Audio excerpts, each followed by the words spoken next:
Swinging a high drive into center field. Hits at the wall. It is gone!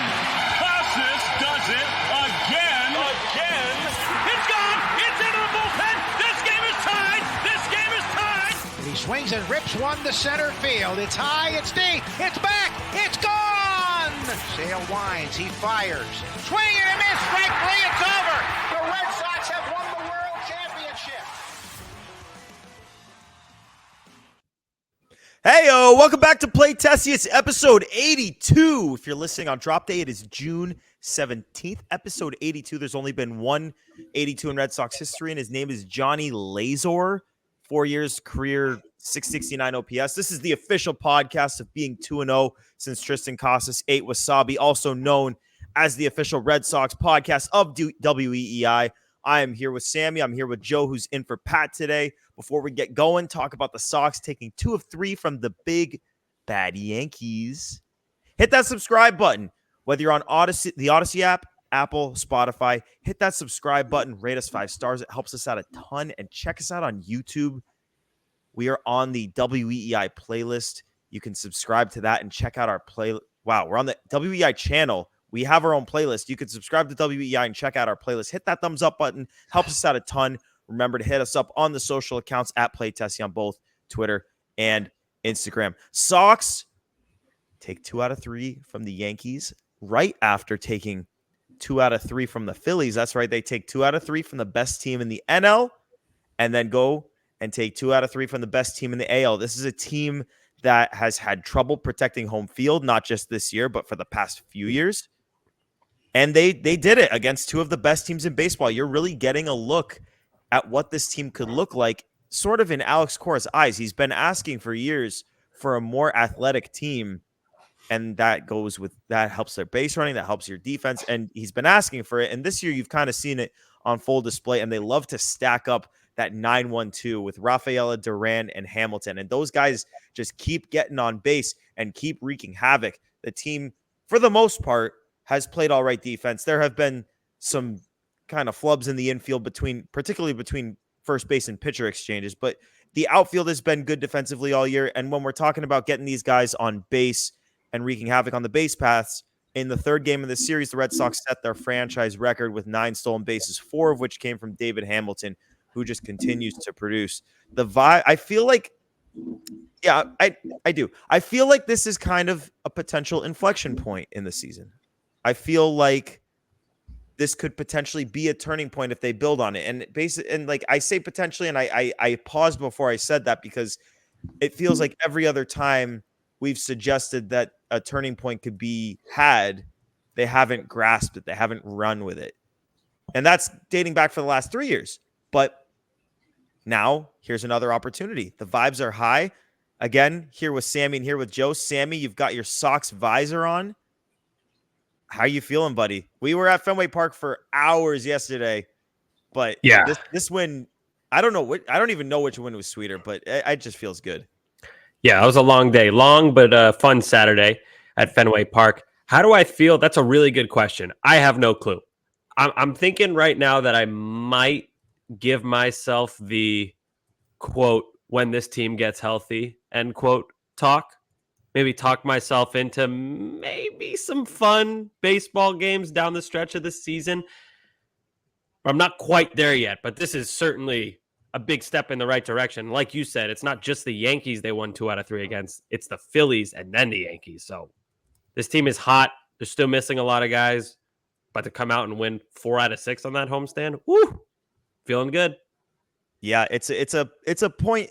I like where your head's at because it's not a point to let yourself run wild with Red Sox takes. Oh my God, this team is going places. Like, let's pump the brakes. Like they beat the Yankees 2 out of 3 and they beat the Phillies 2 out of 3, and that is awesome. My goal for these guys was to split that, and I thought that was a lofty goal, and they overachieved it. So yeah, I mean they are 2 games above 500.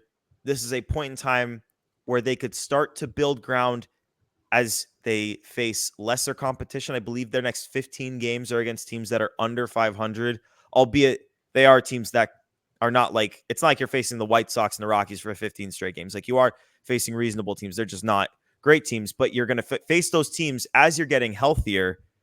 Imminently, we're talking Wilyer Abreu probably on Friday, Chris Martin probably on Tuesday, Romy Gonzalez soon. He's already on his rehab stint. Casas, we'll see. I don't It's not going to be. I mean, what he had said he wanted to be back on the 21st. That's definitely not happening. It's going to be at least a couple of weeks after that. But big brave Joe Braverman, you're at Fenway Park right now, if I'm not mistaken. No, you're in Brighton. Brighton. That's right. How's the vibes in Brighton? How the considering I am the only one in the building, I did about 4 laps before we started, just like fists in the air, being like, "We did it!" But no, tonight was crazy because there was so much history being made. But I'm sort of on the same wavelengths as the two of you. It's like, let's wait and decide until we see this next couple of stretch of games. As you said, it's Toronto for 3, and then they go to Cincinnati for 3. This is huge to capitalize on. This is huge when you have the energy of welcoming the 2 best teams in baseball, and you come out on a positive note going 4-2. Like as you said, Gordo, a win would have been 3-3, but to go 4-2, that's a momentum builder. Not saying that this is going to be riding to a World Series, but the idea is capitalizing off of these 6 games where they went 4-2. That will give us sort of the vibes on where we think this team is headed. It's not right now. Right now, we can feel good. We can feel so happy that they basically embarrassed the Yankees on 2 straight nights. But when we get down the road and we're right here a week from today on Sunday after they're done in Cincinnati, then we can decide which direction they're going in. Yeah. Two straight games on national TV, I might add. Yes. Joe, I like the last point you made. Like, everything you said, I agree with, but also, like, do celebrate this. This is awesome. Yeah. We had a good week as Red Sox fans, and we haven't had a consistently good week start to finish where they win games, nothing catastrophic happens, win games against good teams. So do celebrate this. That was fun Red Sox baseball. Brought the vibes. And by the way, Celtics kind of crapped on the vibes. Game 4, Red Sox were like, look, you guys have had our backs in terms of vibes all year long. Let us bring the good vibes this time. So look at that, Boston. So something literally just came into my head. Sammy, you said good week, and then I thought back. So the Red Sox, that game where Bale let up the grand slam in Chicago, that game imploded right before the Savannah Bananas took over Fenway. And since then, so they won the last game in the White Sox series, and then they won 4 out of their next 6. They've won 5 out of 7 since the Bananas came to Fenway. Do we think that the Bananas sprayed some sort of energy in Fenway, and it's just maybe we're just cured of whatever has sort of cursed the Red Sox since they traded Mookie? I don't know. Oh yeah, I mean, totally. They were spraying all over the place when they were in Fenway. Oh yeah. It's not possible because Duran didn't make a backflip catch in left field. Yes, so correct. That would be if they gave the Red Sox their powers. They're not giving them their powers. The Bananas are keeping the powers to themselves, but they can spray a little bit of magic sauce, center. They did. They sprayed their sauce all over Fenway, and I think that the good vibes they brought, maybe carried over. We're really grasping at straws to figure out why these guys are winning. I think they're just playing good baseball finally, aside from the infield defense. But man, since the Bananas and the Party Animals, they were great too. They were better. Those 2 teams, they won actually. Since they came to Fenway, the vibes have been good. There's some magic to Banana Ball. Yeah, and Joe, I want to go back to a point you made. I actually can't remember what the point was, but it got me thinking about how do you get to the playoffs as a 3rd wildcard team or a 2nd wildcard team in this kind of era of the playoff format? Because I mean, back when we were growing up, I mean, there were 4 teams in each league that got into the playoffs. You had to be really, really, really good to get in, and a team in the Red Sox position that hovers around 500 for the year doesn't have a chance to get in that format. In this format, really, you just need to be a few games above 500. 500 is 81 and 81. If you have 86 wins, you have a reasonable chance to secure that 3rd spot. How do you get to 86 wins? You play 500 ball the full year and have 1 good stretch. So when we have that goal for the team of win 3 out of the 6 against the Phillies and Yankees. That goal is with the mindset of staying at 500 so that when the time for that run comes, hope ideally and most likely when you're healthy, you're at 500 so that when you build, you're building from an even record as opposed to being like 4 games under 500 so that when you win, 8 in a row, in that scenario, you're only 4 games above 500. In this scenario, you're now 8 games above 500. So, I mean, yeah, the big any thing chance you that have we to do talked this, you got about, to take advantage of. yeah, the big thing we talked about weeks ago before they went into this big stretch where they played really good teams, including the Phillies and the Yanks, was what did you want to see from this team? And I think we all agreed if they're hovering at 500 and still within striking distance of the playoffs, that's still a win. Well, here we are now at the end of the stretch, and they did exactly what we thought they should do in order to, I guess, stay afloat in the playoff chase. Was they went 500. Now they're 2 games over 500. And as you said, Gordo, they had a really good stretch. And like we said at the beginning, if you don't capitalize on this, then it's going to turn out to be another lost season. I can't wait for trade deadline time when we can talk about, like, what do you do with O'Neill? What do you do with Pivetta? Because a week ago, I would have been like, you have to move them. I know this team is hovering around 500, blah, blah, blah, but you got to move them. And now, after just a week, I feel like such a dork. But now I'm like, maybe if you move Pivetta, you acquire someone who's just as good with his younger team control. It's just so you don't regress. And keep O'Neill. What are you going to get for him anyway? Why not just keep him? So, once we get to that point, we're about a month and change out from those discussions. Actually, maybe just a month from now, we'll be talking about it. 2 weeks. Yeah. We're nuts. Maybe we'll start talking about it next episode or the end of this episode. Who knows? Well, to be honest with you, they've already started like a lot of other media, they were asking Buster Olney about the trade deadline. Did you hear Duran after the game? They straight up asked him. Yeah. I don't know if you caught this. That was stupid as shit. By That was the way, the dumbest fucking Red question. Sox PR is probably popping bottles at that answer. That was the perfect PR answer. So ESPN, for context, they asked Jarren Duran a question. I forget the exact wording, but it was something along the lines of you guys are contending, the trade deadline's coming up. What do you think's going to happen? And he kind of was like, what? I mean, I don't know, man. It's not my job. I'm happy with the team. We're playing well. I like the guys we got. It's not up to me. Go Sox. And perfect to a T PR answer. So good job. Do you remember a couple of years ago when it was literally on an ESPN post game when he delivered that whole yo, you guys don't believe in us, no one believes in us and whatever, and then they just took headlines and and then they had to tell him dial it back. Yeah, keep that in the clubhouse. He's come a long way in these situations from It was already a win for Sox. It was already a win for Sox PR when Costas grabbed the mic stick. During the God. He's awesome. I love every time he gets a mic in his hand. He literally told me yesterday, I'll do anything for the camera in regards to the Wasabi Challenge, which, by the way, I don't want to talk about yet because that's going to be my enough said. Okay. But he wasn't lying. That guy absolutely loves the camera. I think I would actually say that we can dig more into this for your enough said, but I would say Casas, if you think he's an interesting, funny guy, he's more than I would have imagined.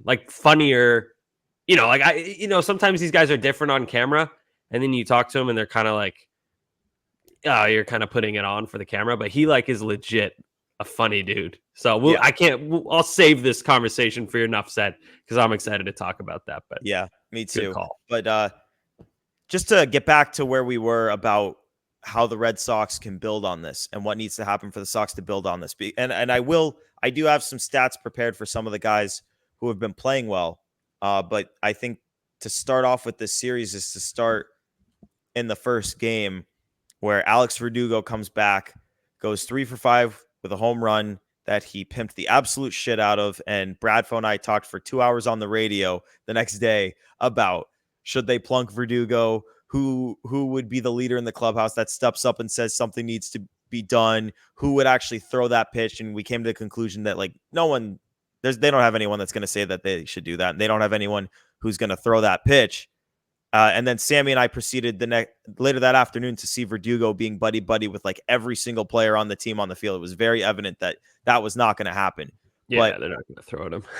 yeah, I mean, I guess before I get to the point I was trying to make, I do want to get your guys' takes on the Verdugo homer, thoughts on it. Would you have liked to see the Sox retaliate? I mean, I guess it's easier now to have said they just won the next 2 games and he went 1 for 9, so that's your retaliation. But in the moment, take yourself back there. What did you want to see them do after you saw him pimp the absolute shit out of that homer?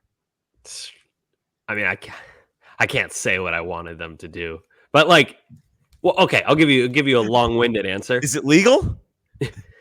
No, it depends where you're at, but yeah, that home run, like, great. Of course he did that. I feel like Verdugo is a big moment kind of guy, maybe not a big game kind of guy, but like a spotlight on him, he does well sometimes, I guess. Like with the Dodgers when they came to Fenway and everyone was like washing their nuts, like, oh, they're the best. And then Verdugo had his leadoff home run like 2 games in a row. That comes to mind. And then this home run against the Red Sox, you're right, Gordo. He pimped the shit out of that. And if that were the Red Sox and, we got a Yankees player and he hits a home run and mocks the Yankees fans like, yeah, come on. We would have loved it. But it sucks when you're on the other side of it. And then everyone on like social media, like, oh, Red Sox fans, bitch, you wish you had Verdugo back. Like, no, nobody does. Nobody wishes he was back. I'd rather Wilyer Abreu, who is in his spot now. But in the moment, I was like, yeah, throw at him.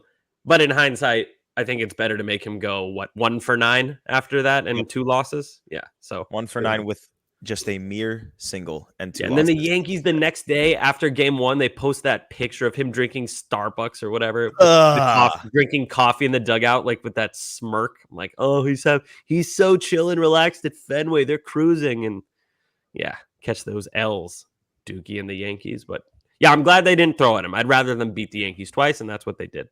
I would have rather they throw at him and beat him twice, but I didn't expect that to happen. It would have been fun because like really there was a moment in time there where there was potential for the bad blood Sox Yankees rivalry to be brought back. If they threw at Doogie there, all like the floodgates are going to open, like shit's going to go down back and forth. Who are they going to throw? Like stuff could have gone down. It didn't happen like that.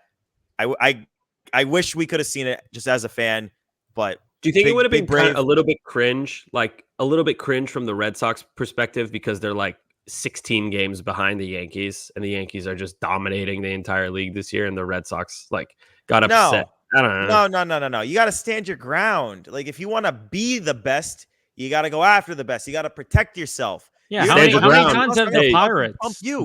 Gordo, you said stand your ground. You asked me if the thing I wanted to Verdugo was legal, and I was like, depends where you're at. All right, anyway, keep going. What were you saying? I want Big Braves take. I'm sort of on the same wavelength as Sammy, where it's an actions speak louder than words kind of thing. But in the moment, I'm with you, Gordo, that there should have been some kind of response. I mean, look down the roster. Maybe in the bullpen staff, not a ton of names that have played with Verdugo, because honestly, the only salty exit that we saw between Verdugo and the Sox was with the manager, Alex Cora.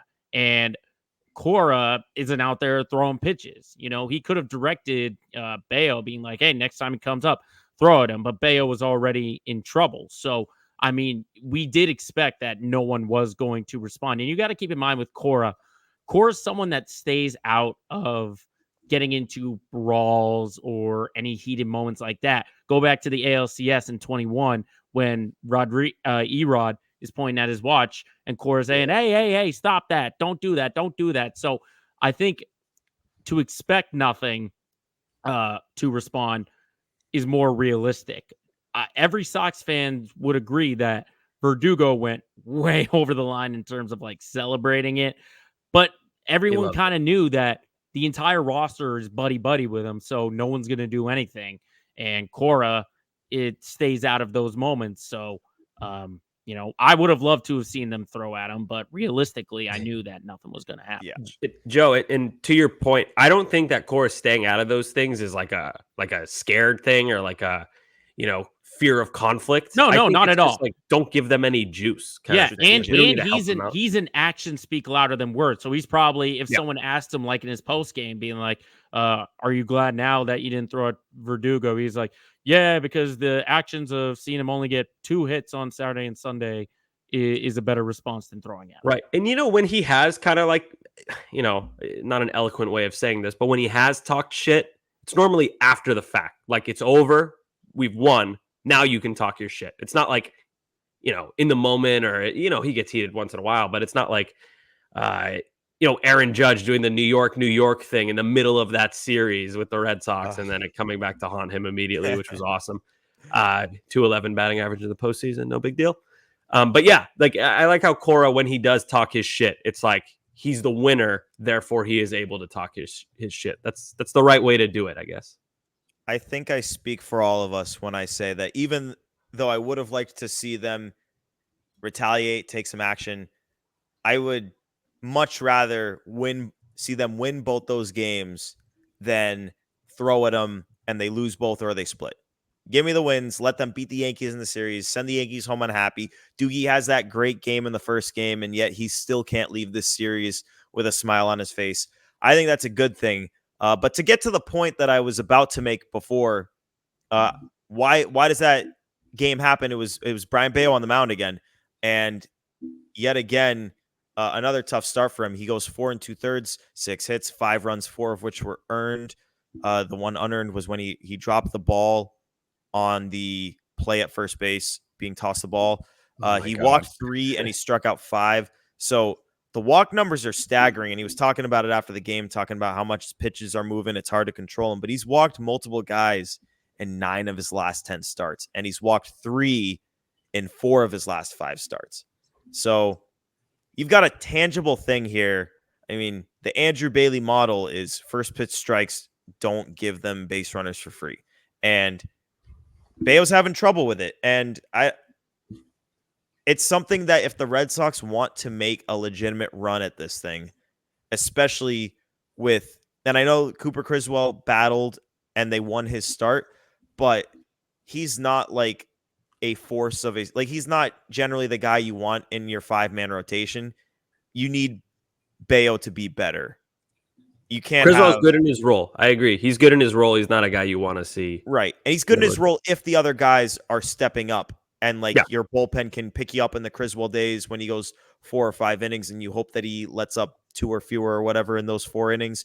But if Bayo is not going to be completing 5 innings because he's walking 3 guys, if Bayo's going to be letting 4 or 5 runs in per start and you're going to be wasting your Chase Anderson day cleaning up after Brian Bayo, it not only hurts you in those games, but hurts you in other games because you're wasting other relievers now because Chase Anderson's not available. You just need Bayo to be better. His ERA is up to 5. I feel like we talked about this on the last show, but I expect so much more from him. And it's not just because he got that contract. It's because we've seen better from him already in his career. The Yankees were the team that he crushes, and it didn't happen this series. Yeah, Gordo, 2 things. First, when you mention Bayo not going deep into games or anyone not going deep into games, affecting them immediately after, we saw that in game 2. Justin Slayton went out there for a 3rd inning. That never happens. Like, we don't often see that. Great job. He succeeded and it wasn't an issue, but that's not ideal. Second thing, most of Bayo's starts this year, when they've been bad, we've kind of found a way to look at it and be like, all right, this makes sense. Like, I see what went wrong here. There's a silver lining. This one was just ugly. Like, not much good to take out of that one. And I wonder if Andrew Bailey, Red Sox pitching coach, gives him the flush this one down the toilet kind of thing with that game, or if he's going to go back and pick through it. That sounds like a nightmare to do, but we'll see. He needs to be kind of a lot better, not just a little better, a lot better. 5 ERA on the dot, like you said. Yuck, 4.71 FIP, a little better, still not great. Just needs to see more from Bayo. He has some decently favorable matchups coming up. Not like the White Sox, like we said, or Oakland, but teams that he should pitch well against. So these are big starts early-ish in the season for Bayo. We got to see if he can step up. what's funny is you say White Sox or Oakland, and those are two teams that have gotten him this year. It's like for him, it just, and we've talked about it. You in particular are big on the big game Bayo thing, and it really is true because I don't know, this year kind of just hasn't been good for the most part, but even when he's at his best, it's like the bigger games, the better opponents, he goes out there and he gets, and then the ones you think he can just cruise through, he doesn't. But he is he? Yeah, he is going to be going in this Blue Jays series, I believe. We'll find out in the series preview. Third, right? Yeah, you're right. He is going. So we will see him again in the upcoming series. We'll see if he can right the ship against the Blue Jays.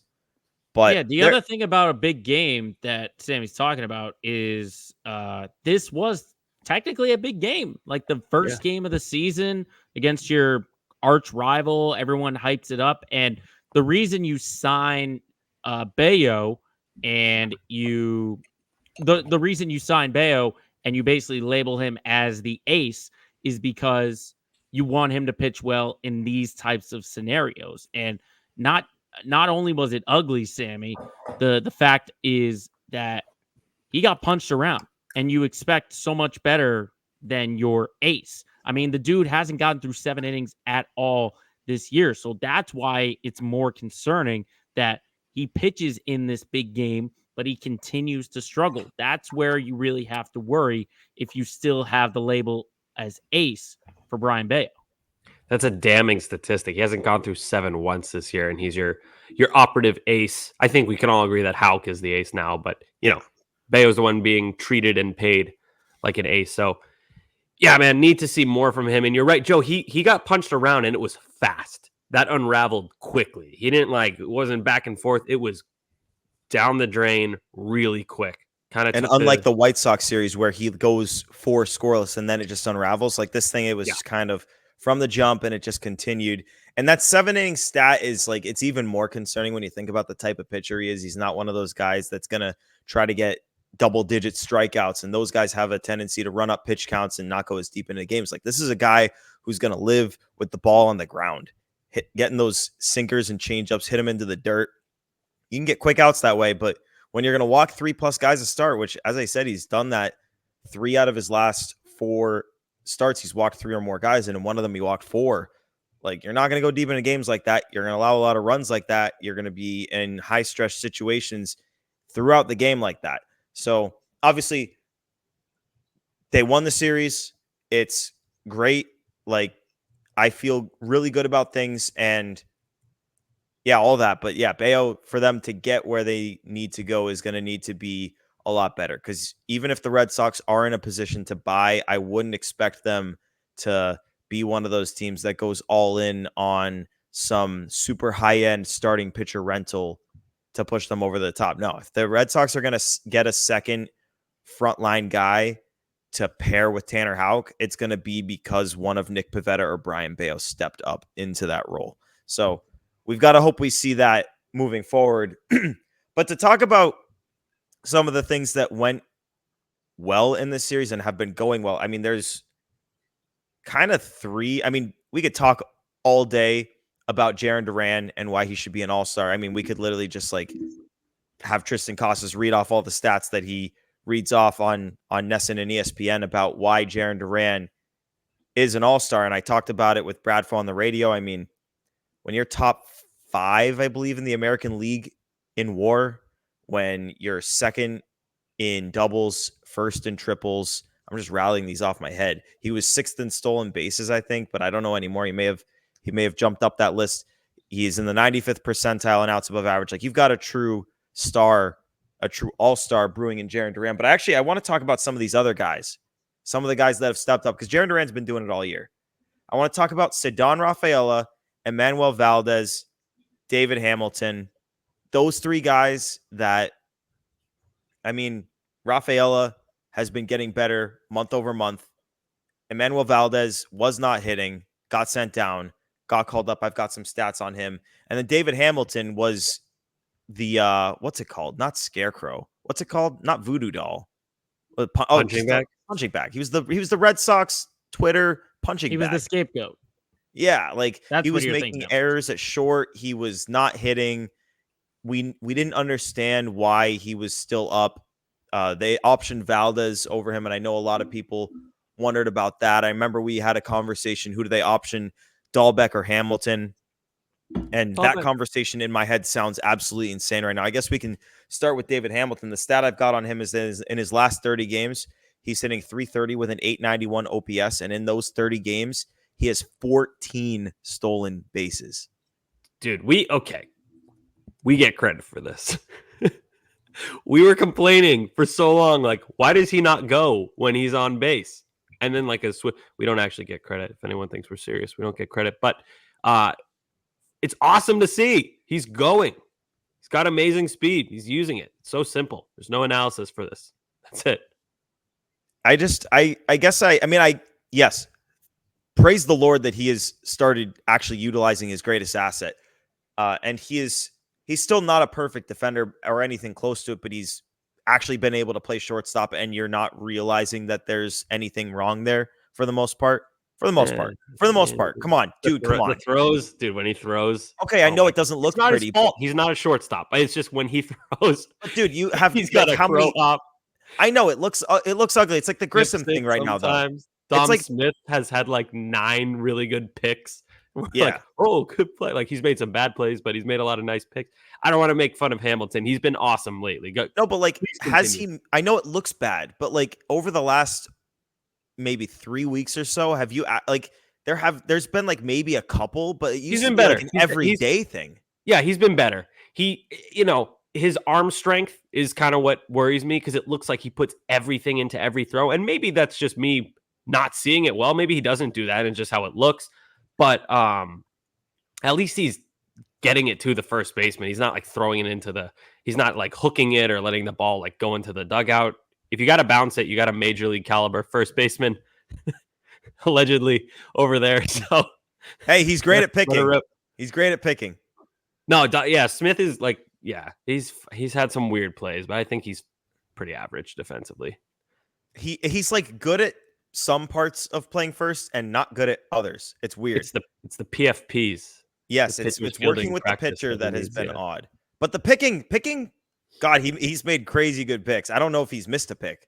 Scoops, big scoops. He did. He missed the very first one, and I remember thinking, damn, I hope he's not a bad defensive baseman. And then he proceeded to do all of the picks, every pick you've ever seen, but then mess up every flip. So I don't know. I have no clue if Dom Smith is the greatest defensive first baseman ever or the worst defensive first baseman ever. And as always, the truth is somewhere in the middle.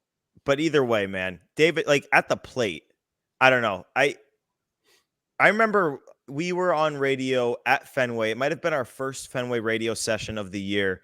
And Rob said, yeah, I actually believe in David Hamilton's bat. And I was like, are you crazy?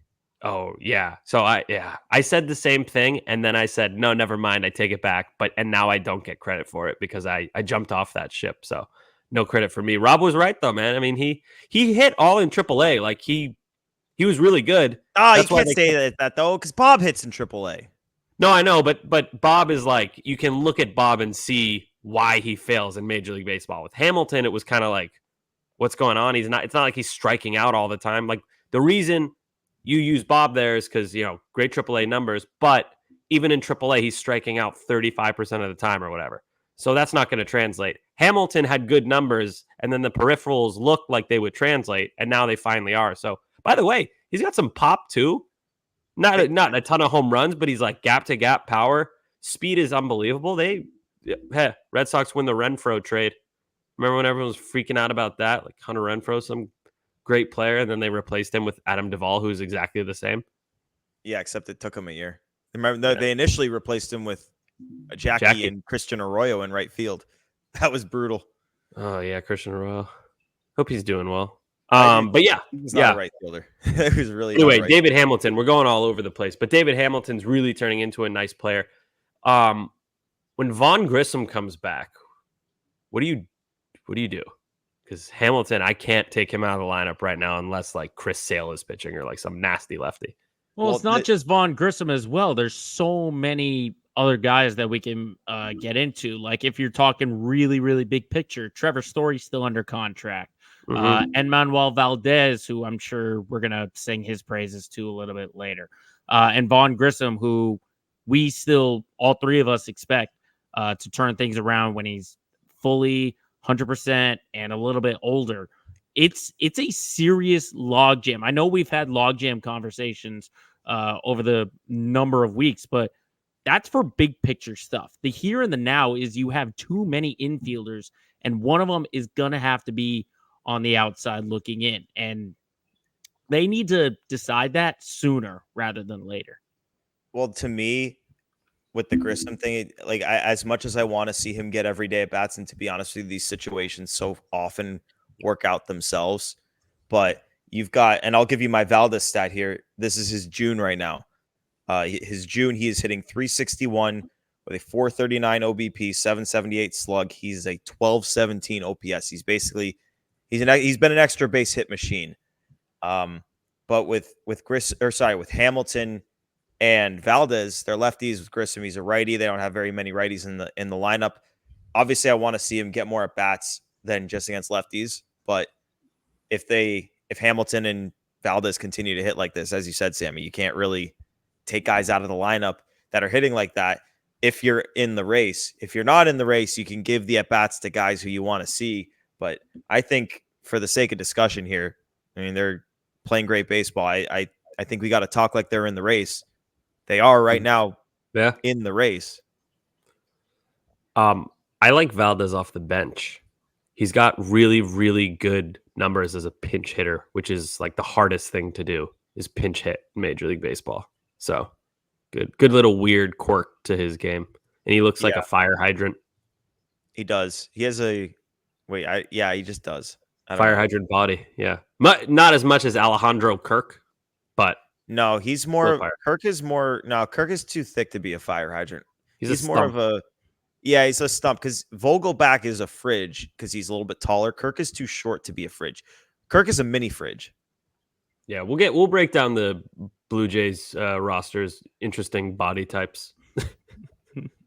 The other one here, and I guess to build off of what Joe was talking about, you could put Hamilton at short if you're going to commit to Rafael in center field, which I think they want to do.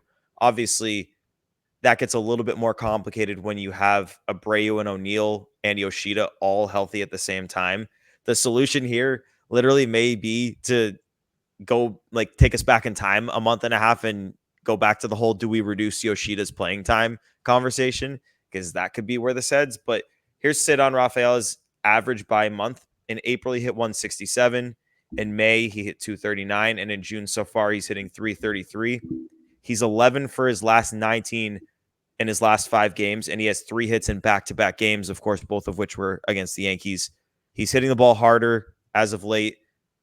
He's obviously a flawed hitter, but when you get any production at all from Rafaela, you're going to take it. And when you're getting 3 hit nights, when you're getting a 300-plus batting average month, because he's going to play defense. He's always going to do that. That's something that can be there consistently. Like hitting goes up and down, defense is stable. So if you're getting the hitting from him, he's a really valuable asset. And when he's getting on base in that 9-hole, and then that gets followed up by Duran and or Hamilton getting on base, you wreak havoc. And you saw it in that 3rd game. I cannot get over the stolen bases from these guys. It is just the athleticism. It's the one thing that the Red Sox can go into any series with and say, we have this over our opponent. We can be more athletic than you. They can say that in almost any series they play, and it's because of that pocket in the lineup. So I really like what I've seen from Ceddanne. That's the synopsis. And the beauty, at least offensively, is that in the beginning of the year, he was always a pull hitter. He was always pulling it. Now he's using the opposite field. Now he's showing bunts. Exactly what we were talking about a couple of weeks ago is these different scenarios. He's showing you what he can do. So I'm right with you. I'm loving what I'm seeing from Ceddanne. He's also not swinging out of his shoes every single time, which was kind of a glaring issue to my amateur eye. Just seemed like he was trying to hit the ball as hard as humanly possible every single time, which sounds great in a vacuum, but it's not at the major league level. So yeah, good adjustments. Just keep it up. He has the lowest bar on the team when it comes to offense. We are not asking for a lot. The defense is unreal. So the offense doesn't have to be that great to have value. Again, more simple stuff. And We do it's the simple things. it's crazy the way the lineup is set up, where he's your number 9 guy, and then you go right back to the top with Duran, and then over the past couple of games, it's Hamilton. Like that's a different kind of 1-2-3. Right. Punch. So Rafaela, 85th percentile, and that is speed, base running speed. So he's, how do you put that into context? Top 15% in baseball and top 15% in baseball. Then Jarren Duran is 94th percentile, so he's freakishly fast. And then Hamilton, I don't have his numbers, but I have to assume he's probably in between those guys. He might even be faster than Duran. He might be the fastest. Yeah, he might be. Yeah. Anyway, you got unbelievable speed when the lineup goes from 9-1 and 2, and then other guys like Wong who can run well. Willier can run a little bit. So a lot of good speed. I like it. It's not. They even mentioned this on the broadcast. It's not your typical Red Sox team. Red Sox are normally like a doubles home runs. They take advantage of Fenway Park kind of team, but these guys, burners on the bases. Yeah, and on the Rafaela thing, we were talking about that bar. I don't know if this is a credit to Red Sox fans or if people just haven't been paying very much attention this year, but I just remember with Casas, people were so fast to write him off, and I don't know if people just understand that with Cedon, you're getting so much beyond the bat that the bat you can give time. I haven't seen almost any serious complaining, doubting about his value as a player. There's been obvious questions about the bat, but they're always brought with, but he's such a great, people seem to understand. And with him, he's just going to continue to grow as a hitter. Development, as the Red Sox love to say, continues at the major league level, and it's not linear. So we're going to see how he grows over the course of the rest of the season, over the offseason leading into next year. Who's this guy going to be by year 3, year 4 in the major leagues, as a hitter? I hope he's I think the best comparison for what you can hope for realistically is Kevin Kiermaier right-handed. Great defender in the outfield, one of the best in the world defensively. And then, his bat is fine. It's not an automatic out. In the last 12 games, as you'll hear in the series preview. It's what? What'd you say? His bat has not been fine in the last 12 games, as you will hear in the series preview. Prime Kevin Kiermaier, I should say. Kevin Kiermaier in his prime, we're talking I like that. 3-4 years ago. That's what you're hoping for. He's not, It's not like he comes up to the plate and you're like, okay, this inning's over. This guy strikes out all the time. There's certain players who you feel like that about. But not Cedon and not Kevin Kiermaier. Yep. And speaking of Kiermaier, we do got to get to the series preview, but last note before we get there, last guy I want to shout out here because it feels a little bit like Connor Wong, or I guess before tonight, it kind of felt to the naked eye like Connor Wong was cooling down a little bit, not hitting as much as he was to start the season. But it's just not the case, man. He's hitting .333 with an .857 OPS for the season in 206 plate appearances. He's been the no doubt about it starting catcher of the Red Sox. 206 plate appearances and having those numbers. I mean, there's some good catchers, so I understand why he's probably not going to make the All-Star team, but those numbers are All-Star caliber numbers. So, he should what's the argument against him not making the All-Star? It's literally just a competition. There's so many guys Adley in the American League. Adley, Sal, of course. Who? Sal Perez is having a good year. But he does. It's even catch anymore. He's like a DH. But he's well respected around players. So okay. If we're talking, but let's Cal Raleigh. Pretend it's a meritocracy. Raleigh's hitting 207. He's got good power, but come on. I agree. Wong's having a better year, but it's also name recognition a little bit. No, I'm saying, but if it was a meritocracy, would have to be Wong. Jeffers. Jeffers has cooled down a little bit. He's actually not even. Yeah, maybe he was hurt. I don't know. Whatever. Wong's got he's got All-Star numbers.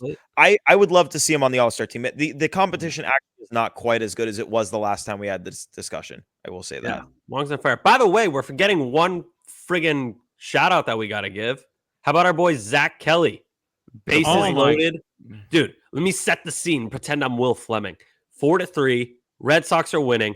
Bases loaded. Some hideous defense. So it's not just like the Yankees loaded the bases. The Red Sox shot themselves in the foot. Classic. Bases loaded. 1-run game. In comes Zack Kelly with no outs. Nothing. Yankees got shit. That was awesome. And then the big scream coming off the mound. He's probably yelling, "Thank you." That was the best Zack Kelly moment so far. Imagine he's just walking off the mound, and the camera pans to him because he's screaming, and you just read the mouth. You know when the camera goes slow motion, you can kind of make out what he's saying, and it goes, "Thank you." But then he just goes blank because it's "thank you," period. Yes. He did say post game, because he joined Joe and Will in the booth. He said it's the biggest moment of his career and the best moment of his career so far. That was sick. I mean, they put him in a really, really bad spot. They're probably not telling him like, "Yo, you can't give up a run here." They're probably like, "Hey, limit the damage." And he's like, "Say less." Boom. That fucking sweeper. Gross, dude. Oh my God. That's like 92 inches of horizontal movement, probably like 16, but we'll call it 92. Bases loaded, no outs, and you're up by 1 run. A sac fly ties it. And like, yeah, some people might just be, "Oh, the Sox won the game." Whatever. The game does not go the way it did. Yeah, if we're talking turning points for the season, like not just the win, that moment specifically, if the Sox can capitalize in this next stretch, everyone will look towards that moment when Kelly came in, bases loaded, no out. He shuts it down. They will look back on that moment as the turning point. It's going to be on the World Series DVD, Big Brave. And even more DVD. Impressive. What is the one thing that has plagued Zack Kelly this year? Control. And he comes in with the bases loaded, cool as a cucumber. And starts at 3-0. Yeah, I was about to say, first batter, 3-0. That's true. I totally forgot about that. That feels like it was a million years ago. Gleyber takes 2 straight. First a fastball down the middle, then a cutter basically down the middle, and then swings at a nasty sweeper that it wasn't in the zone, but he got him to swing. I need to see one of those tweets from one of those big time stat dudes that says how effective Zack Kelly's sweeper is compared to like the other best pitches in the league. You know what I'm talking about? Does that make any sense? Yeah. It's like like when we had those conversations in the offseason about Cutter's fastball being comparable to like Garrett Cole's. Yeah. We need one of those. He went from maybe a depth starter, possibly a 5th starter, to like, this guy could be a number 2, maybe a 3 at worst, from that one tweet. Yeah, dude, that was great. I love the internet, man. The internet is so funny. How people go just wild like, in the offseason, man. Like narrative, true. Also in the winter. It's all narratives all offseason, man, because the stats are final. They don't change. It's also like no Patriots, like the Patriots being completely irrelevant. And then all of our brains are just like, all right, the only thing we got now is like regular season basketball and hockey, 2 sports where they do not try in the regular season. And then the Red Sox offseason. So we're just like hyper focused. See, if the Patriots had made the playoffs, people would have had more sane Red Sox takes. It's probably the craziest thing I've ever said on the show. No, I see where you're going with it, though. It is true. If the Patriots make the playoffs, more people talk about the Patriots. If more people talk about the Patriots, we stop having ridiculous takes about the Red Sox because it's all we think about sitting up at night. I don't know. We got to get to the series preview. So I'm just going to get right into it. We are watching the Red Sox go to Toronto to play the 35 and 36 Blue Jays, who are in 4th place in the American League. They did just grab 2 of 3 from the Cleveland Guardians. So good series victory for them. They're 8-7 in June. And the pitching matchups. Oh, Joe, you're right. We got to pick a series MVP. Oof. I didn't start the pitching matchup, so the series preview has not started. Quick votes for series MVP. You have to rewind. You have to go. Okay, we're back at the series recap. Series MVP. I'm going to give my vote. And I'm going to give it to Zack Kelly because that game does not get won if he doesn't come in there and do what he did. You kind of felt like best case scenario was 1-run scores, and most likely scenario is they get a couple across. That's not to say anything against Zack. He's a great pitcher, but it's just that situation is impossible, and he did the impossible. So I'm giving my vote to Zack. Even though it was in a loss, and he also threw 2 awesome innings in the first game. So Zack had a great series. Super happy for him. He gets my vote for series MVP. I wouldn't say series MVP. That was definitely the biggest moment of the series, like biggest singular moment, no doubt. I'm kind of torn. Sedon, 2 3-hit games in a row, but they were kind of quiet 3-hit games in a row. Sounds weird, but they were. He was at the bottom of the lineup, and they're, not huge hits. The other one I have is Duran. Duran had kind of his classic, really good series. This is a tough one. It's kind of spread around. Criswell really stepped up. Kenley also underrated moment. Calling Alex Cora, saying like, "Hey, I'm in the bullpen. Put me in." That was a pretty cool storyline from this series. Oh man, Wong you could go with. I don't know, Joe. Who do you have? I can't. I think I'm gonna go with Duran on this one. I think just the way he started things and his base running in particular, I think has inspired everyone else. Talking Hamilton, Rafaela, and then in this third game where he and Hamilton just ran around the bases and set a franchise record for stolen bases as a team in one game. I think that clears the hurdle for me, is setting a record and Duran being a part of it. So my vote goes to Jarren Duran. Okay, I could see that. Would you be open to a David Hamilton vote? I feel like that's kind of. How do you do? He had a bad first game. Can't go him. I'll go Duran. It's Duran by default. It's not like a runaway, no pun intended, for Duran. And I feel like every time they win a series, I pick Duran, which interesting. He's good. He's the catalyst. So yeah, I'll go Duran for this. But biggest moment, definitely our guy Zack Kelly, front of the program. And an honorary, not a vote, but just an honorary, because Duran is the series MVP, the PT series MVP, but an honorary salute to Alex Verdugo for waking the boys up. So he gets a fake vote from the boys for waking the boys up. So congratulations, Jarren Duran, who seems to win all of our PT series MVP awards because he impacts the game in so many ways. But Jarren Duran is that dude. All right. Sammy, make a fast forward noise for me. Wow. Okay. Are you ready for the pitching matchups?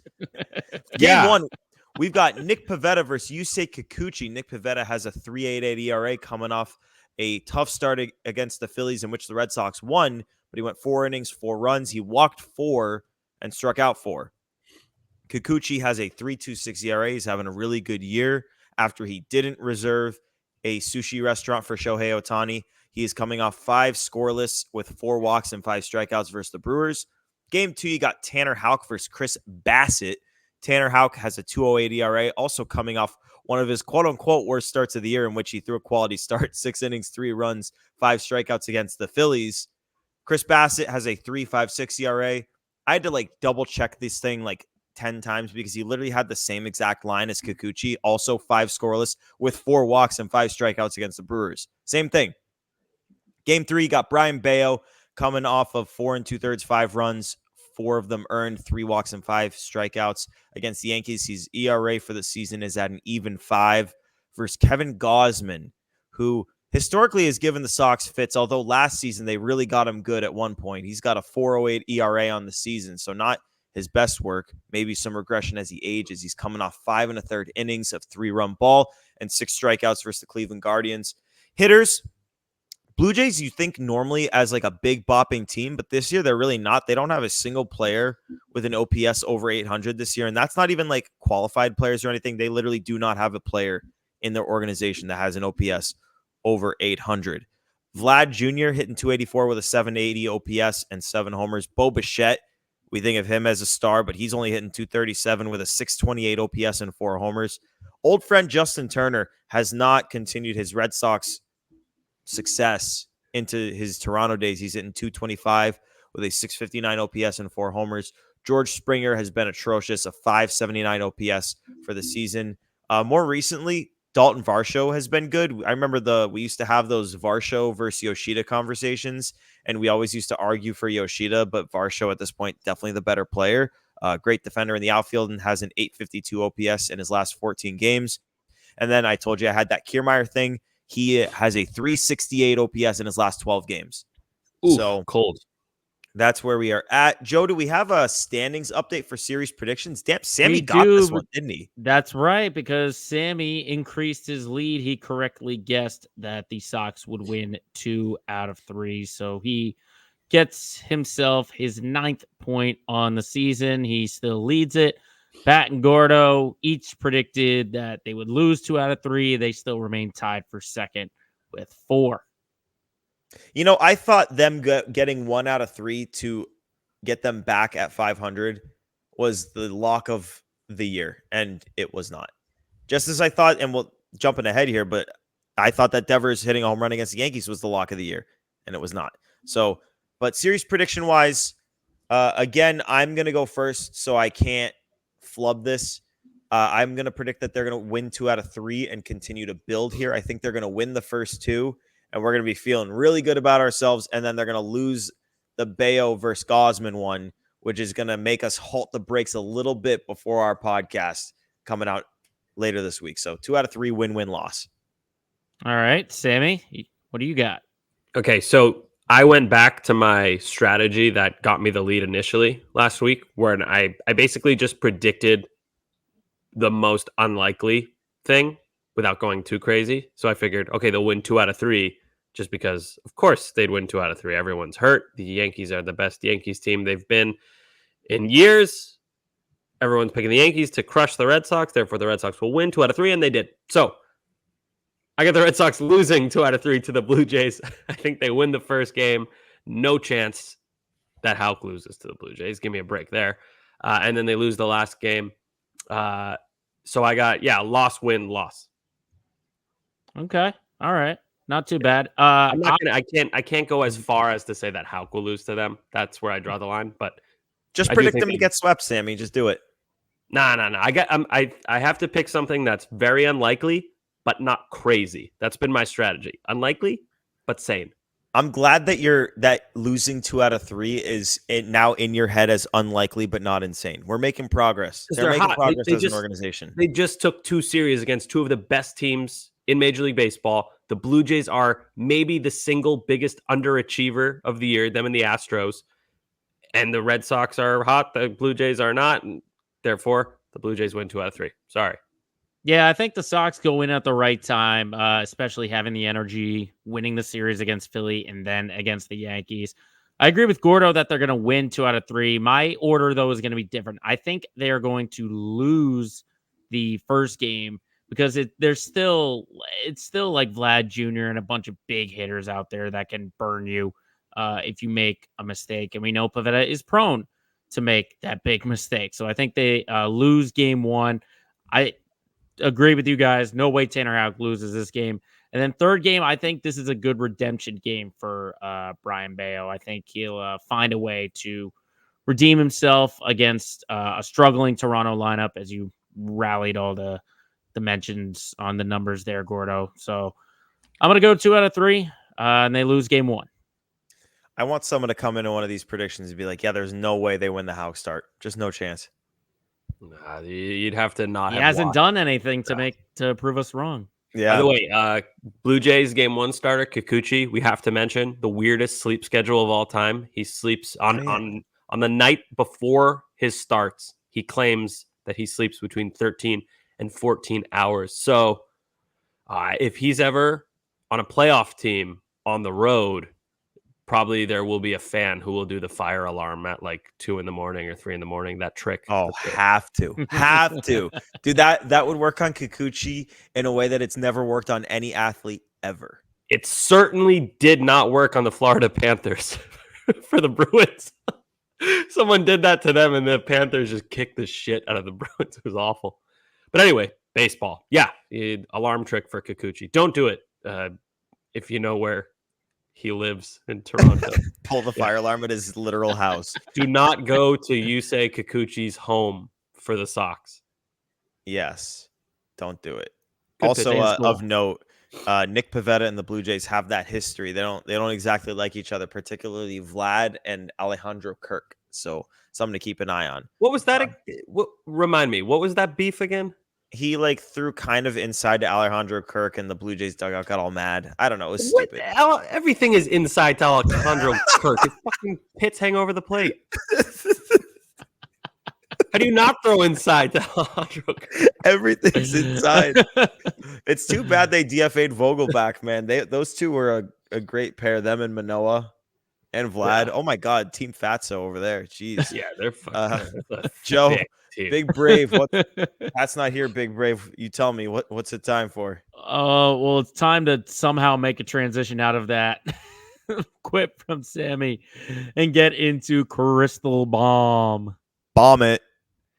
So, no home runs of significance from everyone on the board. Pat went with David Hamilton.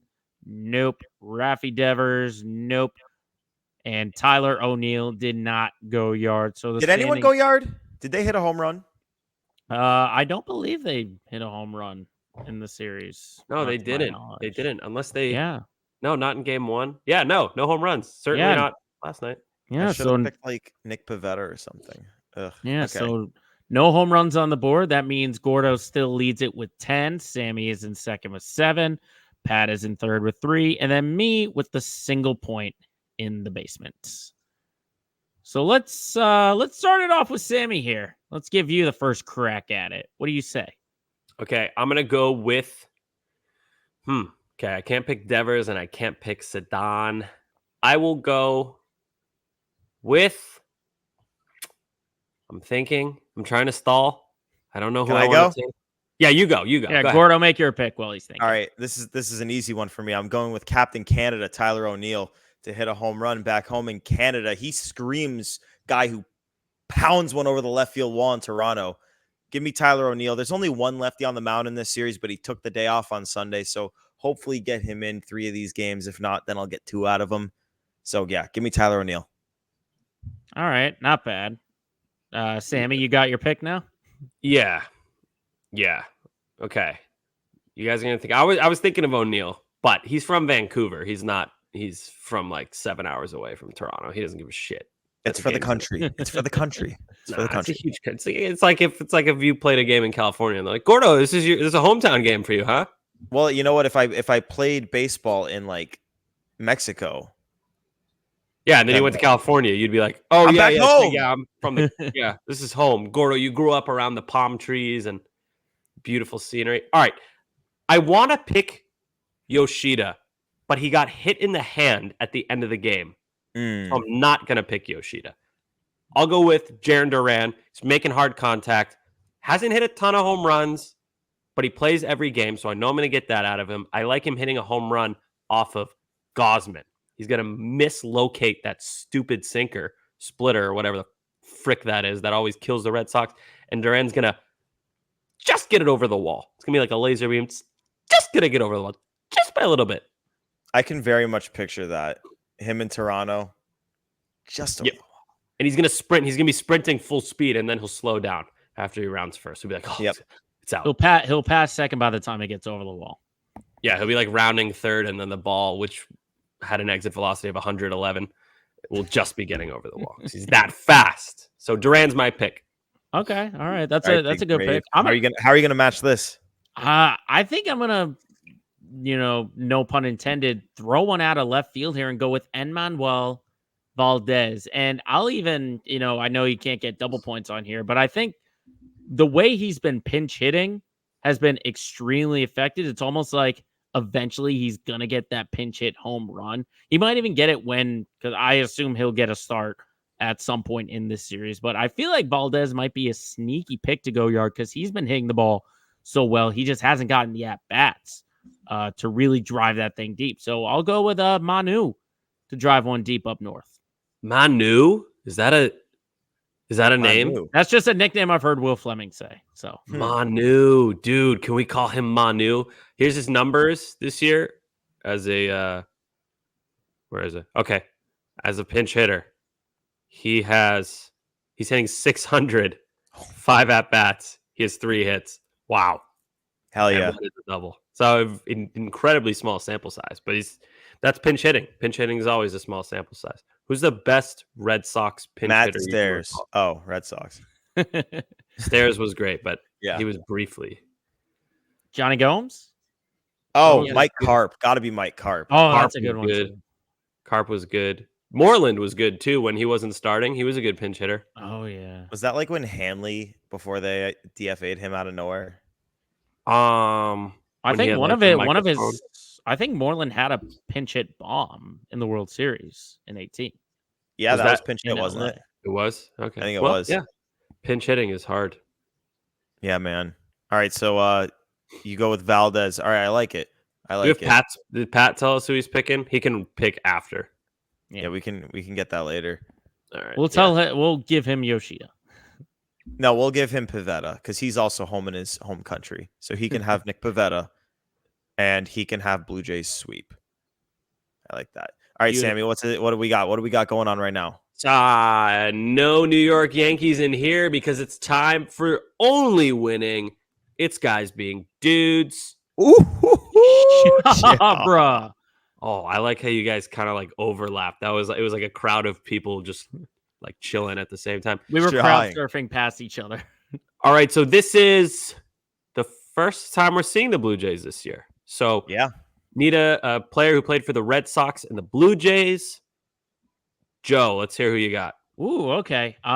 So the obvious ones, let's just get it out of the way. The obvious ones are off the table. Roger Clemens, Justin Turner, obvious Clemens is probably I would have accepted Clemens because that's like the third or fourth most known team for him. But I get, Okay. Continue. Sorry. I'm gonna go a little bit more obscure. Probably a forgotten Red Sox, longtime Blue Jay, but probably a forgotten Red Sox. Kevin Pillar. Nice. Arguably, I would argue that he's been one of the top 10 defenders of the last 10 to 15 years. Like the way he patrolled center field, I mean, it felt like he was making a wall grab or a diving play almost every single game. As I said, lifelong Blue Jay, joined the Sox in 2020 during the COVID year and probably was their best hitter, considering a roster that still had Bogarts and Martinez, JD, and Devers, but he was hitting the ball really well. And then the trade deadline came along. He went to Colorado, spent some time in San Francisco, I believe. But a forgotten Red Sox and a longtime Blue Jay, Kevin Pillar. He's killing it this year, dude. So he's with the Angels. Probably nobody knows this because nobody watches the Angels, but he's with the Angels. 128 at bats. He's hitting 305 with 7 home runs, a 916 OPS, and a 155 OPS plus. Kevin Pillar has been on fire this year. Also, he was let me get the right term. I believe he was DFA'd by the White Sox. Yeah, he was DFA'd by the Red Sox on April 26th. And as he's like leaving the facility, he did an interview with a different baseball podcast, which I thought was sick. And they were like, "How you feeling? What's this like? Like you're a veteran." And he was so honest. So great pick, Joe. I love Pillar's great, good player, great defender. Seems like a humble guy too that he did that interview. So Pillar, good pick. Gordo? So we're going to be seeing the Blue Jays 3 more times this year, and there was no obvious pick for me because I've already used the Rajay Davis as a pick, so I'm not going to use him again. He would have been the obvious one for me, so I'm going to go a little bit different here. Just like a different mold, and I'm going to shout out a couple of current Red Sox who you may have not known were Blue Jays. One of them, certainly, I feel like people would not know was a Blue Jay. One of them, maybe, if you were in tune with the game about 10 years ago. Rob Refsnyder and Liam Hendricks, both former Blue Jays. Did you know? I didn't know that Refsnyder was on the Blue Jays. I knew about Refsnyder that he basically played for every AL East. He was like the modern day Steve Pearce, but not Hendricks. No. Interesting. You guys were 1-1 there. I remember Hendricks with the Blue Jays because I remember I didn't think he was any good, and then he got good, and then went to the A's and he got great. But yeah, Refsnyder, I mean, it was literally only like 30 something at bats. Like he barely played there. But yeah, shout out to our former Toronto Blue Jays, Rob Refsnyder. If you guys ever do that like jersey test in your head to like try to picture if a player would ever go somewhere, Rob Refsnyder does not pass the Blue Jays jersey test. I can't picture him in a Blue Jays uniform. Yeah, I agree. Not a good fit. Definitely fits better with the Red Sox. I like it. I really didn't know that Ref Snyder played for the Blue Jays. Well, I'm not gonna go with Matt Dermody, the homophobic. I saw that too, dude. I saw that. I do want to comment. He's playing for. Oh, hold on, let me get the name. He's playing for the Toros de Tijuana in Mexico now. So Matt Dermody, universally disliked by Red Sox fans. He is having a great time in Tijuana. My pick. Oh yeah, there's Ref Snyder and the Blue Jays. Looks bad. What is that? What number is that? Like 19? I can't tell. I don't 9 know. is the second number. I'll see if I can find it. Whatever. All right, Sammy, your pick.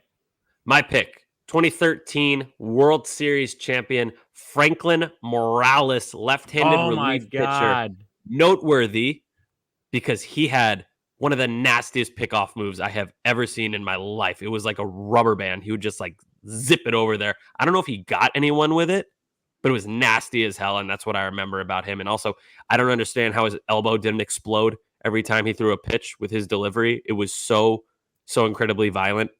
But yeah, solid pitcher. Nothing fantastic. I just kind of like the delivery, and I like how he does his cool little pickoff move. 2013, he had a 4.62 ERA. Not great with the Red Sox, but he was a guy. He was definitely on the team. He played for the team, and he was certainly there at the ballpark. I really liked him because his name was Franklin. I enjoyed the name Franklin. I also want to mention another one. Do you guys remember George Kataris? Yes. Yeah, he was like that. He was like the guy to transition off of Mirabelli. Yeah, and he was supposed to be. I don't want to jinx anything, but like really talented left-handed hitting catcher prospect, can't miss kind of guy. We got one of those now. But Kataris, he did play in the majors, I believe, for the Red Sox and the Brewers. Milwaukee, maybe Oakland as well. I might be misremembering the Oakland part, but Gordo's just flashing pictures of Franklin Morales onto the screen. Not knowing that I could just do that. Yeah, no context, just showing us pictures of Franklin Morales. But yeah, that was just an interesting one. It kind of made me anxious thinking about it. I was like, oh crap, I remember this guy. Wow, he actually played for a lot of teams: Red Sox, Brewers, Oakland, Kansas City, Cleveland, St. Louis, Toronto. Way more teams than I thought he played for. Were they all in the same year? No, but here's an interesting theme. On the Red Sox, he wore 2 different jersey numbers. On the Brewers, he wore 2 different jersey numbers. And then that was it. Okay, so he played for all these different teams, but he had like a million different jersey numbers. That's my kind of guy. So George Qatar, I don't know how to say it. Kataris. Oh, God. Gordo's now just, if you're listening, Gordo's showing us pictures of Alexi Ogando, the favorite player of this show. Him and his thing. Should we move to some Nuff Said? Let's do it. I can go first because you already know what mine is. Just a quick synopsis of how this went down. So on the radio in the early afternoon, I did the Wasabi Challenge, and Rob announced that a player had agreed to do the Wasabi Challenge for the first time, and that player was Tristan Casas.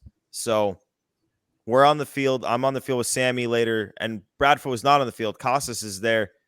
And as I said, I was like, you agreed to do the Wasabi Challenge? He said, I'll do anything for the camera. And he was not lying. Bradfo showed up with the Wasabi, and Casas definitely like a little bit nervous to do it, as all of us were the first time and the second time and all times and beyond. Rob gave him a very healthy helping, but definitely check out the video on the Baseball Isn't Boring social accounts. That it's just like, it is just pure gold. I mean, I filmed the thing and I thought it was going to be like a 2-minute video. So I like was in like a crouching position on the bench at the top of the dugout because I had to be far back enough to be able to get them both in the shot. And if you see the video, Casas literally sits there. The video, without any speeding up, was 10 plus minutes long.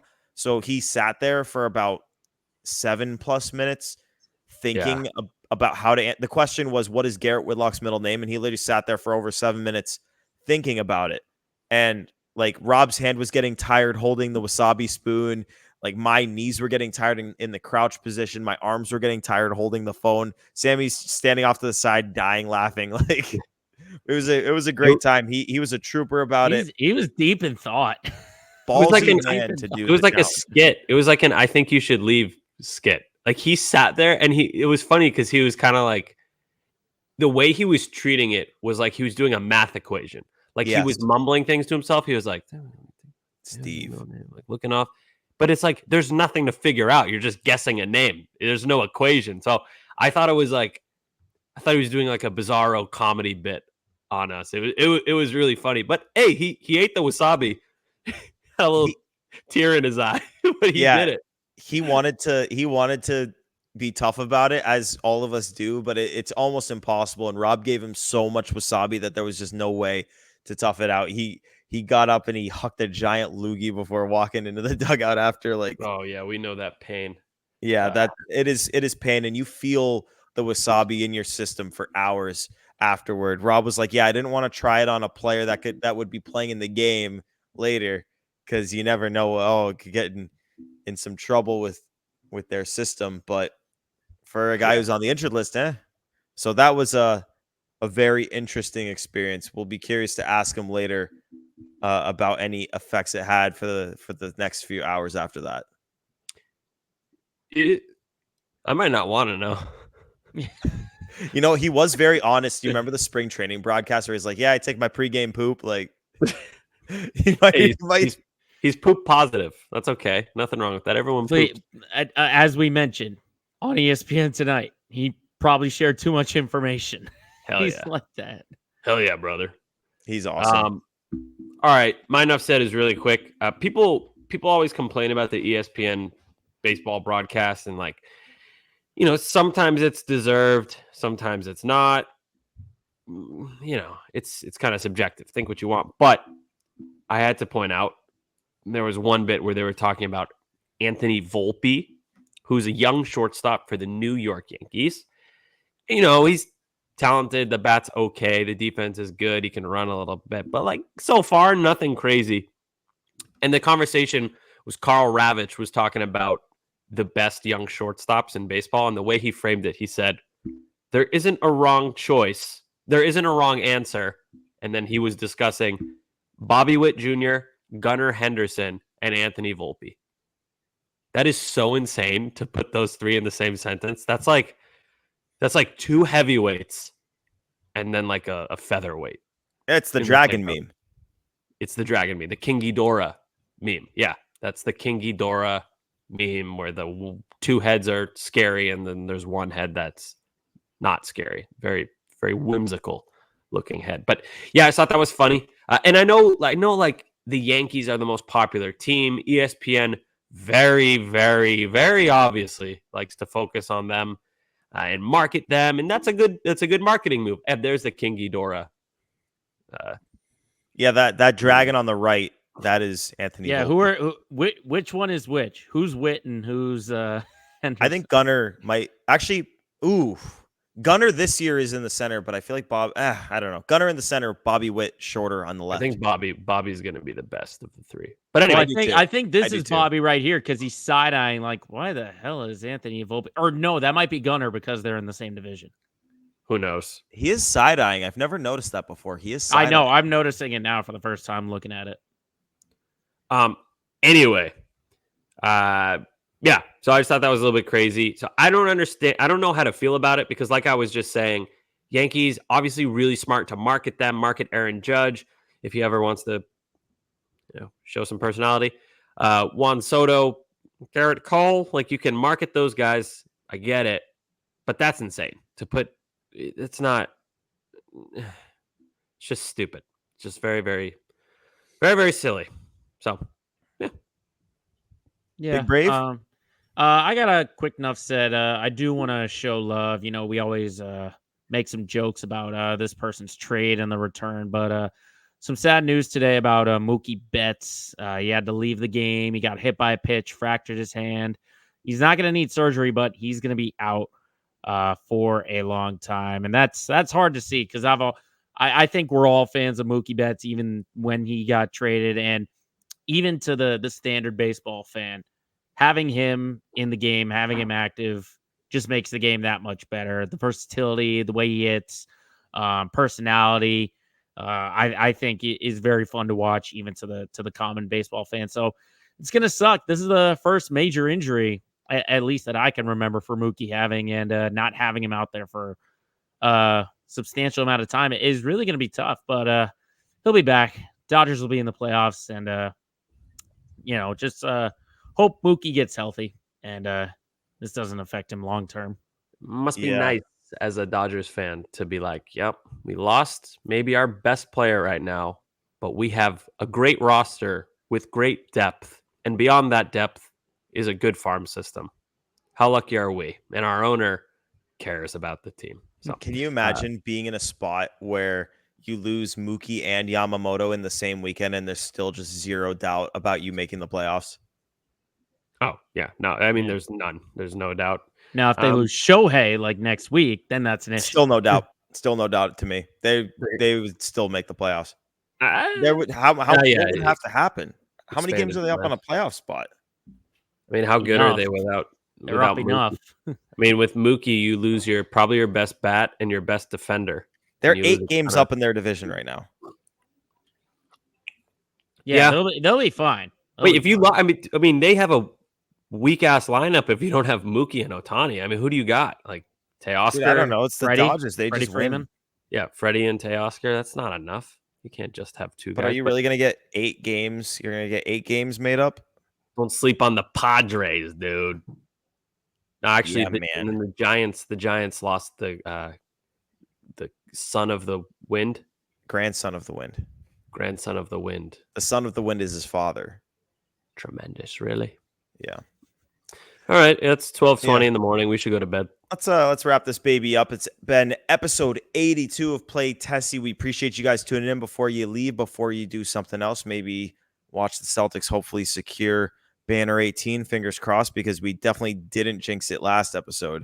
But before you, I put the anti-jinx on it at the end of the segment. I don't know. By the way, this is just assuming like it's not over yet. I hedged. Don't worry, I hedged. All right. Hit that subscribe button, whether you're on the Apple apps, Spotify, the Odyssey app. Rate this podcast 5 stars and hit that subscribe button. It helps us out a ton. And go check us out on YouTube. We are on the WEEI channel. We've got a Play Tessie playlist up there. You can hit the thumbs up button on those videos. Subscribe to WEEI. Helps us out a ton there too. And remember to check us out on the social accounts at Play Tessie on both Twitter and Instagram. For Sammy, for big brave Joe Braverman, it's Gordo here. The Sox are hot, people. Enjoy it. Enjoy these times. Till next time, this has been Play Tessie, episode 82. Toodaloo.